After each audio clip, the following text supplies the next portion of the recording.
మత్తు పదార్థాల అక్రమ రవాణా విక్రయాలను అదుపు చేసే పోలీసు వద్దే గంజాయి దొరికింది. కంచే చేను మేసింది అన్నట్టుగా ఉన్న ఈ సంఘటన కమిషనరేట్ పరిధిలో సంచలనం సృష్టించింది. కాజీపేట పోలీస్ డివిజన్ కరీంనగర్ రోడ్డులోని ఠాణాలో పనిచేస్తున్న నర్సంపేటకు చెందిన కానిస్టేబుల్ ఈ దందాకు పాల్పడుతున్నట్టు గుర్తించారు. మత్తు పదార్థాల నివారణ కోసం కమిషనరేట్తో ఏర్పాటు చేసిన ప్రత్యేక విభాగం పోలీసులు ఆయన వద్ద గంజాయి ఉన్నట్టు గుర్తించి అదుపులోకి తీసుకున్నారు.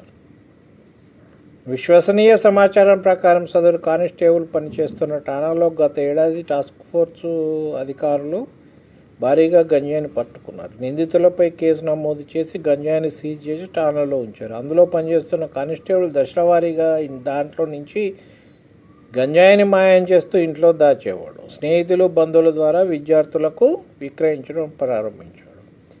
నర్సంపేట డివిజన్ పోలీసులు నర్సంపేట నుంచి వరంగల్కు వచ్చే మార్గంలో వాహనాలు తనిఖీ చేస్తున్నారు. ఈ క్రమంలో ఇద్దరు వ్యక్తులు ద్విచక్ర వాహనంపై అక్కడికి వచ్చారు. పోలీసులను చూసి పారిపోయేందుకు ప్రయత్నించారు.